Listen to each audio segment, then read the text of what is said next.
warahmatullahi wabarakatuh. Halo teman-teman, kami dari kelompok 5 akan menjelaskan mengenai penelitian dan pengembangan. Sampai saat ini, pendidikan di Indonesia masih mengalami ketertinggalan kualitas dibanding dengan negara lain.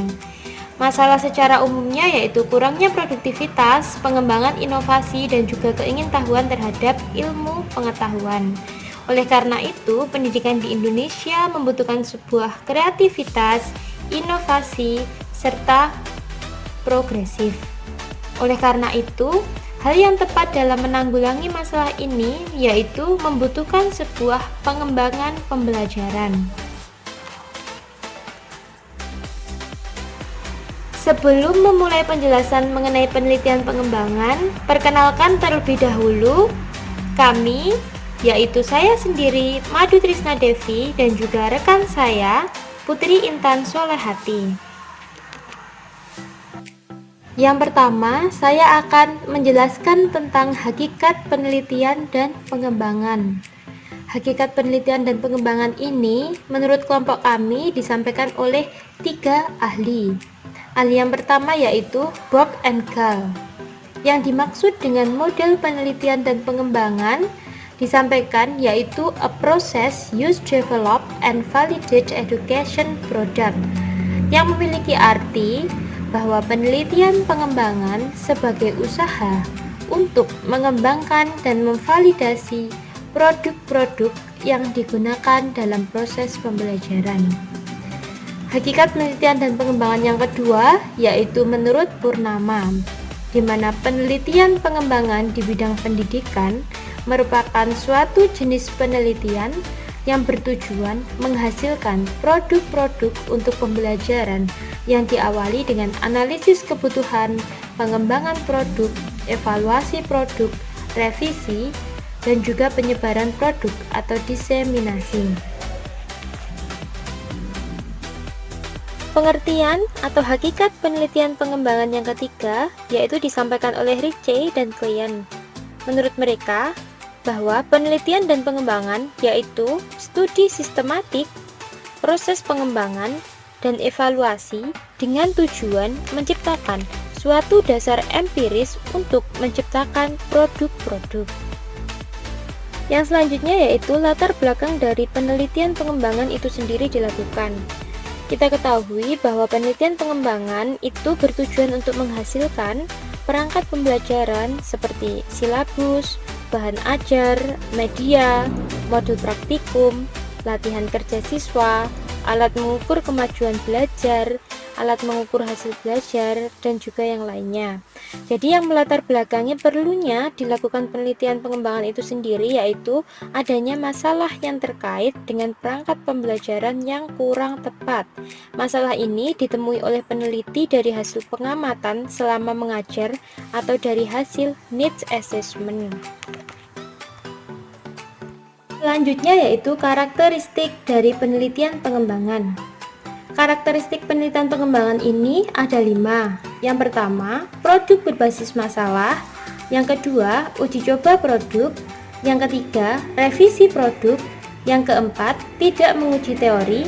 Dan yang terakhir yaitu kebermanfaatan produk untuk perbaikan. Saya akan memaparkan masing-masing dari karakteristik penelitian pengembangan. Yang pertama yaitu produk berbasis masalah, di mana produk berbasis masalah ini menjelaskan bahwa output dari penelitian pengembangan itu sendiri yaitu merupakan sebuah produk pendidikan. Akan tetapi, produk yang dikembangkan bukan sembarangan produk, melainkan produk yang didesain sesuai dengan permasalahan yang dihadapi atau sudah ditemukan dalam pembelajaran. Karakteristik yang kedua yaitu uji coba produk. Sekalipun inti dari penelitian pengembangan adalah menghasilkan sebuah produk, yaitu produk pendidikan, tetapi tidak serta-merta produk itu langsung diklaim sebagai hasil yang efektif untuk peningkatan kualitas dalam sebuah pembelajaran. Untuk memperoleh produk yang layak atau dapat digunakan, maka sebelum melakukan finalisasi produk, perlu dilakukan uji coba lebih dahulu terhadap produk atau validasi untuk menentukan tingkat efektivitas produk yang sudah dihasilkan. Yang ketiga yaitu revisi produk.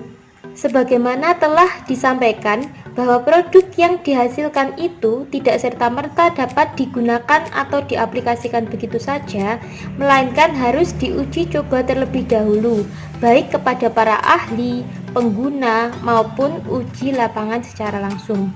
Dari uji coba ini, peneliti memperoleh masukan baik secara kuantitatif maupun kualitatif dari para ahli, pengguna, dan juga uji dalam suatu lapangan. Masukan dari berbagai pihak yang kompeten tersebut dijadikan sebagai bahan oleh peneliti sebagai bahan revisi produk agar produk yang dihasilkan efektif dan layak untuk digunakan dalam pembelajaran. Yang keempat yaitu tidak menguji teori. Telah dikemukakan bahwa pada hakikatnya penelitian pengembangan tidak dimaksudkan untuk menguji sebuah teori, tetapi mengembangkan teori berupa produk pendidikan untuk meningkatkan kualitas dalam sebuah pembelajaran. Dikatakan tidak untuk menguji teori yaitu karena penelitian pengembangan itu didasarkan pada suatu asumsi bahwa secara teoritis, praktis, produk yang akan dihasilkan memang benar-benar efektif, yaitu sebagai solusi untuk memecahkan suatu permasalahan dalam pembelajaran di dalam kelas. Karakteristik penelitian pengembangan yang terakhir yaitu kebermanfaatan produk untuk perbaikan. Kemanfaatan produk untuk perbaikan atau untuk peningkatan kualitas pembelajaran, baik dari aspek proses maupun hasil, merupakan esensi dari penelitian pengembangan. Apakah arti sebuah produk apabila tidak dapat dimanfaatkan secara efektif dan juga efisien dalam peningkatan kualitas pembelajaran? Oleh karena itu, asas kemanfaatan produk tidak hanya didasarkan pada seberapa besar biaya yang dibutuhkan untuk pengembangan produk, melainkan seberapa besar produk tersebut memiliki daya guna untuk peningkatan kualitas pembelajaran di dalam kelas. Selanjutnya, dalam penelitian pengembangan terdapat topik dan fokus kajian. Topik dan fokus kajian di sini dibagi menjadi 3. Yang pertama yaitu model pengembangan. Model pengembangan merupakan dasar untuk mengembangkan produk yang akan dihasilkan. Yang kedua, prosedur pengembangan. Prosedur pengembangan merupakan prosedur yang ditempuh oleh peneliti untuk menghasilkan sebuah produk. Dan yang ketiga, uji coba model atau produk pengembangan. Uji coba model atau produk pengembangan ini merupakan bagian yang sangat penting dalam penelitian pengembangan. Mengapa disebut sangat penting? Karena hal ini yang dilakukan setelah rancangan model atau produk telah selesai. Kemudian yang selanjutnya, dalam penelitian pengembangan juga terdapat spesifikasi produk penelitian pengembangan. Spesifikasi produk penelitian pengembangan di sini dibagi menjadi 6. Yang pertama yaitu alat peraga. Alat peraga merupakan piranti atau alat bantu yang digunakan untuk memeragakan sesuatu atau untuk menyampaikan atau untuk menjelaskan materi pelajaran agar materi tersebut lebih mudah dipahami oleh siswa atau peserta didik. Kemudian yang kedua, media pembelajaran elektronik. Media merupakan salah satu komponen yang memiliki pengaruh signifikan untuk meningkatkan proses dan hasil belajar. Dan yang ketiga, bahan ajar. Bahan ajar merupakan salah satu bagian integral dari keutuhan eksistensi pendidikan. Kemudian yang keempat, model pembelajaran. Model dalam konteks ini dapat dimaknai sebagai pendekatan, metode, strategi, atau teknik pembelajaran. Yang kelima, instrumen asesmen. Instrumen asesmen merupakan produk pembelajaran lain yang juga dapat dikembangkan. Yang keenam, produk pembelajaran berbasis komputer. Di era teknologi seperti ini, Pembelajaran berbasis komputer maupun teknologi informasi atau yang lazim disebut dengan e-learning merupakan salah satu upaya untuk menginovasi pembelajaran. Selanjutnya, di sini juga dijelaskan prosedur dalam kegiatan penelitian dan pengembangan. Dalam kegiatan penelitian dan pengembangan ini terdapat langkah-langkahnya. Yang pertama yaitu melakukan penelitian dan pengumpulan informasi yang meliputi kajian pustaka dan pengamatan kelas. Yang kedua, menyusun perencanaan atau planning yang meliputi menentukan keterampilan, menentukan tujuan, menentukan urutan pembelajaran, dan uji coba pada skala kecil. Langkah ketiga, mengembangkan bentuk produk awal. Kegiatan ini meliputi penyiapan materi pembelajaran, buku pegangan, dan piranti penilaian. Langkah keempat, melakukan uji lapang tahap awal. Uji lapang ini dilaksanakan pada 2-3 sekolah dengan menggunakan 6-12 subjek. Pengumpulan dan analisis data dilakukan melalui wawancara, pengamatan, dan angket. Yang kelima, melakukan revisi terhadap produk. Revisi ini dilakukan atas dasar masukan yang diperoleh pada uji lapang tahap awal.